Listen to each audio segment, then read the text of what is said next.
Jana nimesikia huko mwenyekiti wa Chama cha Demokrasia ndugu Heche, makamu mwenyekiti, amefurahi baada ya kuachiwa na mahakama, na mimi nikafurahi baada ya Chadema kuachiwa na nini, na mahakama, kwa sababu walioshtakiana ni wao wenyewe.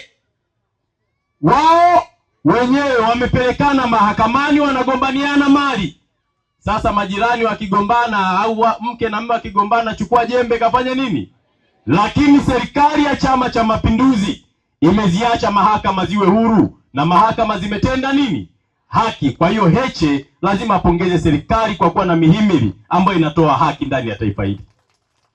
Kwa hiyo hayo ni matunda ya serikali ya Chama cha Mapinduzi.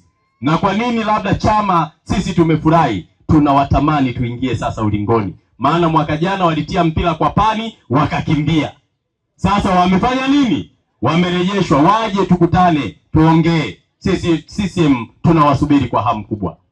Na nimeona wamesema wana ziara nchi nzima. Sisi tutakutana nao.